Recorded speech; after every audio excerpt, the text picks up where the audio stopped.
अस्सलाम वालेकुम, आप देख रहे हैं श्रीनगर न्यूज़ और मैं हूं आपके साथ तरन्नुम। नाजरीन, हम मौजूद है कश्मीर हाट में, जहां डायरेक्टरेट ऑफ एम्प्लॉयमेंट की जानिब से एक जॉब फेयर का इनेकाद किया गया। इस तकरीब पर मेहमान ख़ुसूसी डिवकॉम कश्मीर रहे। आइए देखें इस इवेंट में क्या कुछ ख़ास रहा।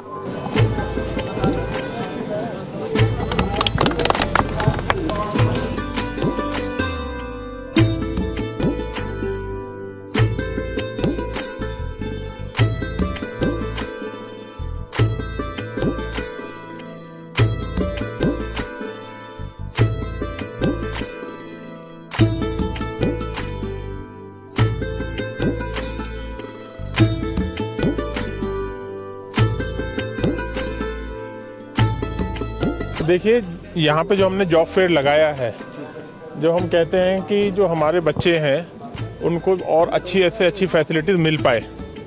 अभी आपने देखा होगा कि अभी हम जो सरस वाले से आए हैं, जहाँ पे इंस्टॉल लगाया हुआ है सब लोगों ने, जो हमारे यहाँ की जो आर्ट एंड क्राफ्ट है उसमें ही इतनी पोटेंशियल है कि वो पूरे विश्व में जानी जाती है। उसके अलावा सेल्फ एम्प्लॉयमेंट के लिए भी आपने देखा है कि यहाँ पे लोगों के लिए हमने जितनी भी स्कीम्स है वो भी लगाई है। प्लस ये एक ऑप्शन देने का काम है यूथ को, कि यूथ को हम बढ़िया से बढ़िया ऑप्शन दे पाए। मैं इसको इस तरह से नहीं देखता कि लोग जो है मतलब उनके पास जॉब ही नहीं है। मैं इसको इस तरह से देखता हूँ कि we are providing options to the youth, कि भाई आपको सेल्फ एम्प्लॉयमेंट करनी है तो ये वाली आपके पास पॉसिबिलिटीज़ है। आपको खुद आगे बढ़ना है, आपको खुद जॉब प्रोवाइडर बनना है, जो हम हमेशा कहते हैं, तो आप इस तरह से इसको कर सकते हो। अगर आपको नौकरी करनी है, आप एंटरप्रेन्योरशिप वाला, आपको नहीं लगता कि अभी आप उस लायक हो गए हो, तो यहाँ पे आपने देखा है 114 कंपनियाँ जो है यहाँ पे आई हुई है और लगभग 2500 जॉब्स के लिए यहाँ पे कैंडिडेट्स को शॉर्टलिस्ट किया जाएगा। और जम्मू कश्मीर का जो यूथ है, हमारे जो बच्चे हैं, वो और इसमें आगे तरक्की करें और नेशन बिल्डिंग में और ज़्यादा इसमें कामयाब हो सके और अपना योगदान दे सके, उसके लिए इस मेगा जॉब फेयर का जो है आयोजित किया गया है। 10,000 से ज़्यादा जो यूथ है उन्होंने ऑनलाइन अभी जो है अप्लाई किया है, जिसमें इन्होंने इच्छा जताई है कि हम भी इसमें शामिल होना चाहते हैं। और ये प्रक्रिया अभी स्टार्ट है, आगे भी चलेगी। और आपसे मेरी रिक्वेस्ट रहेगी कि इसमें और हम किस तरह से और अच्छा कर सकें, ताकि आप लोग भी इसको ज़रूर देखिएगा, घूमिएगा, जहां आपको लगता है और इसको बेहतर कर सकते हैं उसका सुझाव दीजिएगा, जिससे हम और ज़्यादा से ज़्यादा हम अपने बच्चों को सुविधाएं दे पाएँ। सर, डिप्लोमा होल्डर जो पॉलिटेक्निक से निकलते हैं 3 साल का डिप्लोमा करके, उनको ईडीआई से कोई राहत नहीं मिलती है, ना तो वो उनको कोई लोन प्रोवाइड करते हैं, ना तो उनको कोई काम दिया जाता है। क्या कहेंगे? देखिए, अगर किसी भी स्कीम की जो होती है उसकी एक मैंडेटरी रिक्वायरमेंट्स होती है, उस मैंडेटरी रिक्वायरमेंट्स के हिसाब से उसको देख लेते हैं। अगर इस तरह से है कि वो एलिजिबल है और नहीं दिया जा रहा है, तो मैं आपको अश्योर करता हूँ ऐसा बिल्कुल नहीं होगा।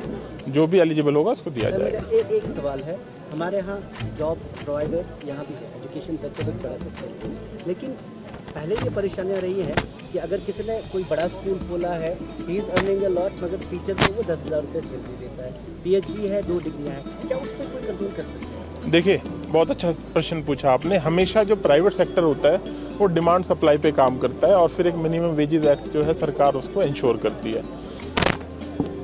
तो ये तो एक डिमांड सप्लाई का उसमें गेम होता है। हम यहाँ पे जो इन्वेस्टर्स मीट जो कल की थी, उसको भी अगर आप इससे जोड़ के देखें, तो हम चाहते हैं और से और ज़्यादा जब ऑप्शंस मिलेंगे हमारे टीचर्स को, तो फिर वो 10,000 क्यों लेगा, उसे जहाँ अच्छा ऑप्शन मिलेगा वहाँ जाएगा वो। ठीक, तो ये सारी चीज़ें एक तरह से सारी सिनर्जी में काम करती है।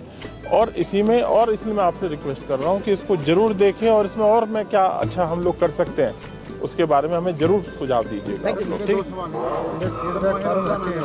साल हमने देखा शहरी और इत्यादि के टाइम बिजली नहीं होती, इस साल बिल्कुल नहीं होगी जनाब। आपने देखा है कि KPDCL और ये सारे जो है बिल्कुल उन्होंने अपने कमर कसी हुए, जितना बेहतर हम बिजली दे सकते हैं उतना बेहतर ही हम देंगे उनको।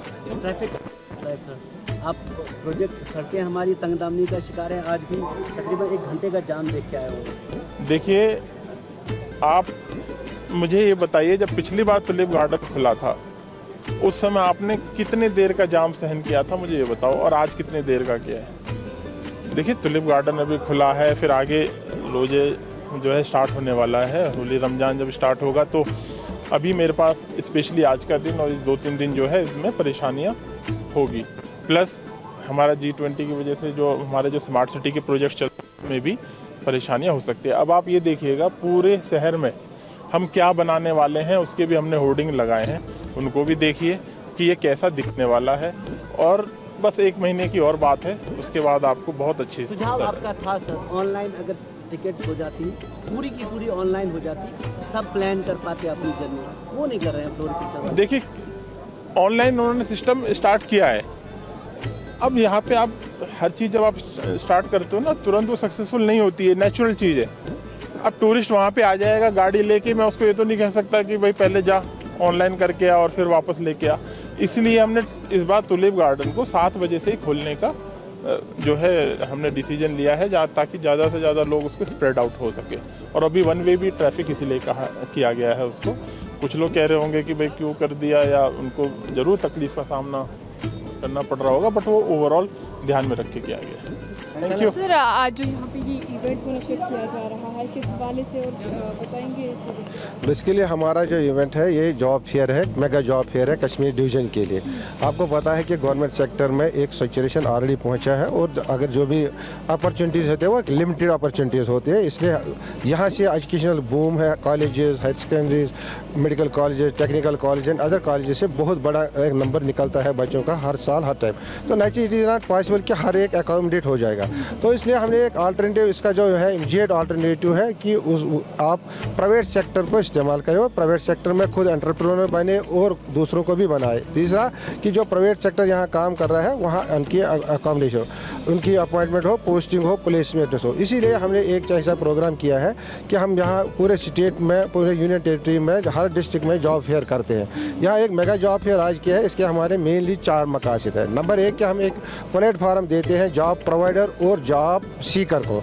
हमने जो ये लिंक्स यहाँ शेयर की, तो हमारे पास आज तक 9500 बच्चों ने रजिस्ट्रेशन की है ऑनलाइन, और बाकी भी हम एक्सपेक्ट कर रहे हैं 2-3 हज़ार लोग ऑन बच्चे, तो एक मौका मिले। और दूसरा यहाँ से 114 कंपनीज़ हैं जो प्राइवेट कंपनीज़ है हमारे पास आई है, जिसमें एजुकेशन सेक्टर है, इंश्योरेंस सेक्टर है, IT सेक्टर है, हेल्थ सेक्टर है और जनरल सेक्टर है, ऑटोमोबाइल सेक्टर है। हर किस्म के जॉब्स अवेलेबल हैं। तो 2500 वैकेंसीज उन्होंने आज तक हमारे पास आइडेंटिफाई की है। तो उनके लिए एक प्लेस ऑटोमेटिकली क्या होता है कि यहाँ भी कुछ ऑन स्पॉट प्लेसमेंट्स होंगी, लेकिन दूसरा ये है अगर 5 स्पॉट नहीं होगी, लेकिन सेकंड राउंड के लिए शॉर्ट लिस्टिंग हो सकती है। एक पर्पज़ ये है। दूसरा हमारा ये है कि जो स्किल गैप्स हैं कि एक्चुअल इंडस्ट्रीज़ को कितना क्या स्किल चाहिए और बच्चों में क्या प्रॉब्लम है, कौन सा स्किल कम है, ताकि प्लेसमेंट क्यों नहीं हो रहे हैं, वो भी हम आइडेंटिफाई करने की कोशिश करते हैं। तीसरा हमारा ये मकसद है कि आपने यहाँ देखा गवर्नमेंट डिपार्टमेंट, जो लाइन डिपार्टमेंट्स हमारे हैं, जो प्राइवेट स्कीम चलाते हैं, सेल्फ एम्प्लॉयमेंट स्कीम चलाते हैं, उनका भी यहाँ आगे काउंटर है। तो वो भी उसमें अपना वो दिखाते हैं कि हमारी स्कीम क्या है, किस स्कीम में क्या पोजीशन है, तो ताकि बच्चों को वो भी एक पता चले कि कहाँ जाना है, कौन सी स्कीम है, कितना पैसा मिल सकता है, क्या करना है, हम एंटरप्रेन्योर कैसे बन सकते हैं। मकसद हमारा है कि किसी तरीके के फैसिलिटेट करना यंग यूथ को, जो अनएम्प्लॉयड हो, जो जॉब सीकर हो, तो उसको एक प्लेटफॉर्म देने की कोशिश कर रहे हैं। जिस तरह के प्लेटफॉर्म्स आपने जिक्र किया, तो इन प्लेटफॉर्म से क्या लगता है आपको कि जो अनएम्प्लॉयमेंट की रेशो है बढ़ती जा रही है, वो किस हद तक को? बस जहाँ तक हमने 72 जॉब फेयर्स किए हैं पूरे यूनिट, उसमें 4 मेगा जॉब फेयर है। 2 मेगा जॉब फेयर श्रीनगर में किए और 2 जॉब फेयर जम्मू में किए। अगर हम देखें कि इसमें हज़ारों लड़के जो हैं उनकी प्लेसमेंट, ऑन स्पॉट प्लेसमेंट हो गई, और 10,000 के करीब जब तक मैं आज के बगैर 10,000 बच्चों की सेकंड राउंड के लिए शॉर्ट लिस्टिंग हो गई है। इसी तरह से स्किल डेवलपमेंट के लिए भी, स्किल ट्रेनिंग्स के लिए भी 1000 से ज़्यादा बच्चे हो गए हैं। तो एक कोशिश हमारी है कि दूसरा ये बड़ी चीज़ है कि बच्चों को पता नहीं होती है कि कौन सी जॉब अपॉर्चुनिटीज़ हैं, कौन सी कंपनीज़ हैं जो ऑपरेट यहाँ कर रहे हैं, क्योंकि जो रिमोट एरिया में, फार फ्लंग एरिया में बच्चे हैं उनको एग्जैक्ट पता नहीं होता है कि कौन सी किस किस्म की जॉब अपॉर्चुनिटी हमारे यूनियन टेरिटरी में भी या हमारे कश्मीर डिवीज़न में भी अवेलेबल है। तो इनको एक पता चलता है ताकि वो उनके साथ डायरेक्टली या इनडायरेक्टली कंटैक्ट करें। एक दूसरा एक ये भी चीज़ है कि हमारा जो जॉब पोर्टल है, अपने डिपार्टमेंट का जॉब पोर्टल है, वो national career centre job portal, national career centre ministry of labour government of India के साथ इंटीग्रेटेड है। अगर उस पोर्टल की हम बात करें, उस पोर्टल पर इस वक्त 9,70,000 जॉब प्रोवाइडर्स रजिस्टर्ड है।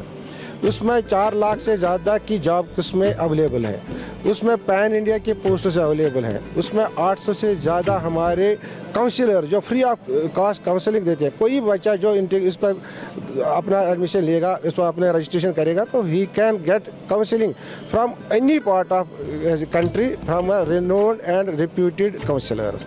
तो एक अच्छा प्लेटफॉर्म है जहाँ बच्चों को एक अपॉर्चुनिटी मिलती है इंटरेक्शन के लिए और फ्यूचर अपना कैरियर चुनने के लिए। नाजरीन, इस जॉब फेयर में मौजूद हमारे साथ कुछ एसोसिएशन के प्रेसिडेंट्स भी हैं और जिसके चलते हमारे साथ अभी मौजूद है खनमो इंडस्ट्रियल एस्टेट्स के प्रेसिडेंट। आइए इनसे बात करें और देखें कि ये इस जॉब फेयर को किस तरह देखते हैं। आपका नाम? अस्सलाम वालेकुम, मेरा नाम इमरान मुर्तज़ा है। मैं रिप्रेजेंट करता हूँ खनमो इंडस्ट्रियलिस्ट एसोसिएशन को। पहले तो मैं बहुत शुक्रगुजार हूँ डायरेक्टरेट ऑफ एम्प्लॉयमेंट का जिन्होंने ये जॉब फेयर ऑर्गेनाइज़ किया है। ऐसे जॉब फेयर्स हमारे लिए बहुत इम्पॉर्टेंट हैं, खासकर उन हालातों में जहाँ पे हमारी अनएम्प्लॉयमेंट बहुत ज़्यादा बढ़ रही है। अभी जो हमारे पास लगभग 4 लाख के आसपास एम्प्लॉयबल यूथ अनएम्प्लॉयड हैं, तो ऐसे मौके में अगर आप डायरेक्टरेट ऑफ एम्प्लॉयमेंट ने ये स्टेप उठाया है, तहे दिल से मैं शुक्रगुजार हूँ उनका। लेकिन मैं इसमें 2 चीज़ें और ऐड करना चाहूँगा।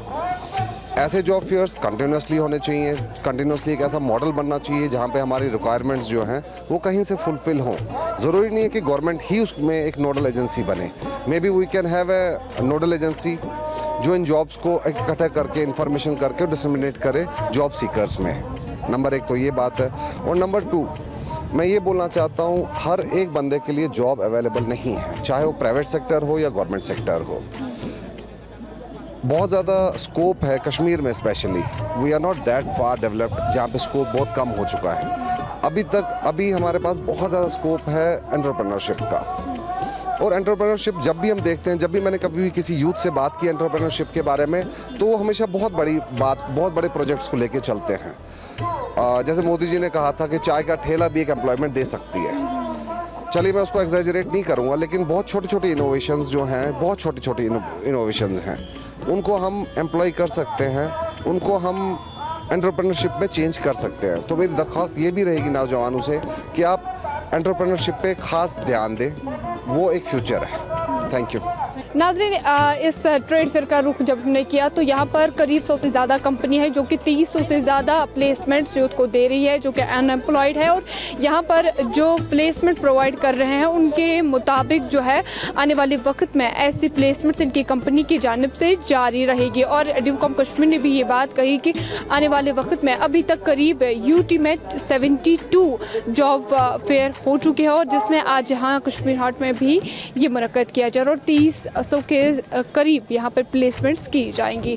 बहरहाल वो तो आने वाले वक्त में देखना होगा कि किस तरह से एम्प्लॉयमेंट कश्मीरी यूथ को एम्प्लॉय किया जा रहा है और किस तरह की प्लेसमेंट्स इनको प्रोवाइड की जा रही है। अब बने रहिए श्रीनगर न्यूज़ के साथ, फिर कैमरा पर्सन बिलाल भट्ट। अल्लाह हाफ़िज़।